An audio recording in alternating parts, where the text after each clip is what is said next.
Today I answer the question, what is EPLI, or Employment Practice Liability Insurance?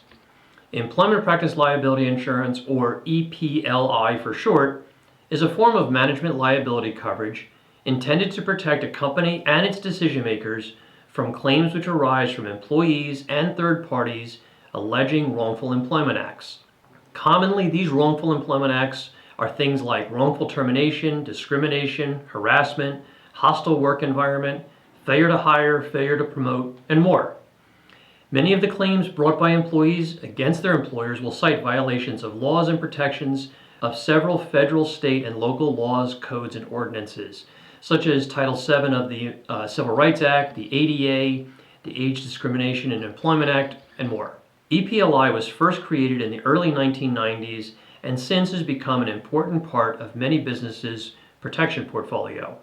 As litigation around employment increased, so did the need for insurance coverage. Early adopters of employment liability protection were, of course, large corporate buyers. But today, even small businesses with as few as 1 or 2 employees purchase EPLI to protect the firm and the owners from claims which can be very expensive. In fact, over 40% of EPLI claims are made against small private employers with less than 100 employees. And you don't need to lose an employment lawsuit for the case to be expensive.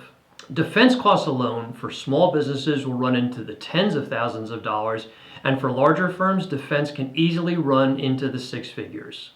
In the middle market, the median award for an employment suit is about $250,000, with defense costs running another $150,000. These are numbers that most firms, even in the middle market, can't afford to bear out of pocket, which is why employment practice liability insurance is needed for firms of all sizes. A standalone EPLI policy, or one written in a management liability portfolio, will be written on a claims-made basis and usually will have defense costs contained within the limit of liability. That means that defense costs will decrease or even deplete the total amount of protection you have, so careful consideration must be made as to how much limit you purchase. Many small firms purchase limits of $1 million, but larger firms with more than 100 employees will often purchase much higher limits to provide greater protection to the firm and its leaders. Another interesting point regarding defense costs in an EPLI policy is that a policy may be a duty to defend policy, meaning that the insurance company has a duty and obligation to provide defense for covered claims to the insured. In a duty to defend policy, you report a claim to the insurer and they assign an attorney from their panel list to defend you. It's pretty simple. The opposite defense provision in a policy is a non-duty to defend, which means that the insurer has no duty or obligation to provide you a defense attorney. Now, this is not necessarily a bad thing. Larger firms often prefer non-duty to defend so they can have their own attorneys handle the claim and be reimbursed for the cost in doing so. A final element of an EPLI policy I want to talk about today is retention.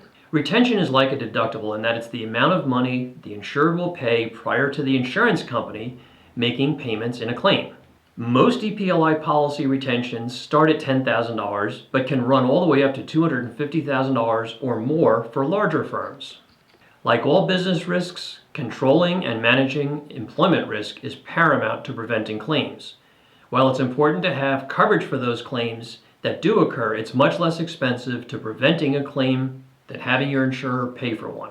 As I just mentioned, you, the insured, will pay the first portion of a claim in your retention, but you'll also pay for claims later in higher premiums down the road. Key risk control elements include workplace policies and procedures clearly written by an employment attorney, proper training for employees, managers, and other leaders within the firm, careful hiring procedures and processes, including clear job descriptions, regularly scheduled employee reviews, and proper file documentation of all employment-related practices. Have questions regarding employment practice liability insurance? Want to see what it would cost for your firm? Need guidance on how to go about structuring EPLI coverage? Give me a call or drop me an email. My contact info is coming right up, and there's a link below to book a call on my calendar. I'd love to hear from you. Hey, and if you like this video, give it a thumbs up. Thanks.